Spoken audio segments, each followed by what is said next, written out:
নমস্কার, কেমন আছেন সবাই? আশা করছি সবাই খুব ভালো আছেন, সুস্থ আছেন। মৌসুমী রান্নাঘরে আপনাদেরকে আবারও একবার অনেক অনেক স্বাগত। তো আজকে একটা ইউনিক রেসিপি, অবশ্যই রেসিপিটা দেখতে থাকবেন। টাইটেল আর থাম্বনেলে তো বুঝতে পেরে গেছেন আজ কি রেসিপি। চলুন তাহলে রেসিপি শুরু করা যাক।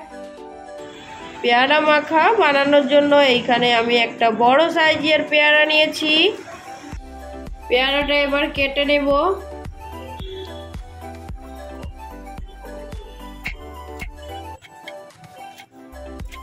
পেয়ারাগুলো ছোট ছোট করে কেটে নিয়েছি। চলুন এবার পেয়ারার মধ্যে কি কি দেব সেটা দেখিয়ে দেব। পেয়ারার মধ্যে দিয়ে দেব বিট লবণ, আধা চামচ বিট লবণ নিয়েছি। এবার দিয়ে দেব খুব সামান্য লাল লঙ্কার গুঁড়ো, আর দেব ঘরে বানানো কাসুন্দি, একটা কাঁচা লঙ্কা ছোট ছোট করে কুচিয়ে নিয়েছি, খুব সামান্য একটু সাদা নুন। এইখানে আমি কাগজি লেবুর পাতা নিয়েছি, 4টে পাতা আছে, এইগুলোকে আমি ছিঁড়ে দেব, এইভাবে ফ্লেভার ভালো আসবে। এর মধ্যে দিয়ে দেব। এবার দিয়ে দেব ওপর থেকে খুব সামান্য একটু লেবুর রস।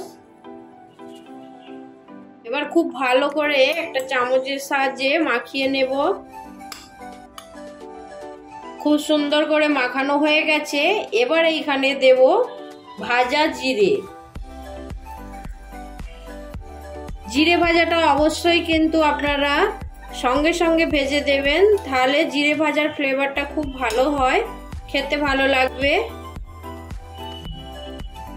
উপর থেকে দিয়ে দেব খুব সামান্য একটু স্বাদ মতন চিনি। চিনিটা খুব ভালো করে মাখিয়ে নেব পেয়ারার সঙ্গে। পেয়ারা মাখানো হয়ে গেছে। চলুন এবার পেয়ারার মধ্যেই আমি ডেকোরেশন করব। একটা প্লেটের মধ্যে একটু লঙ্কার গুঁড়ো আর নুন মিশিয়ে নিয়েছি। পেয়ারার ভেতর থেকে আমি বিচিগুলো বের করে নিয়েছি। এটাই এইভাবে ঘুরিয়ে এর মধ্যে লাগিয়ে নেব। এইভাবে সুন্দর করে পেয়ারার মধ্যে এইভাবে নুন আর লঙ্কার গুঁড়ো মাখিয়ে সুন্দর ডেকোরেশন করে নিয়েছি। চলুন এবার এর ভেতরে পেয়ারাগুলো সাজিয়ে নেব।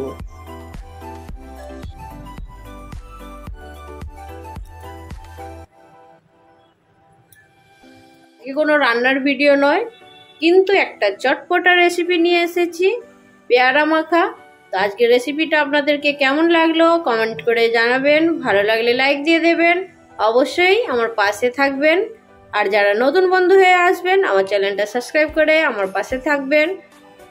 এইরকম নতুন নতুন রেসিপি নিয়ে খুব তাড়াতাড়ি আবার চলে আসবো আপনাদের কাছে। সবাই ভালো থাকবেন, সুস্থ থাকবেন, বাই।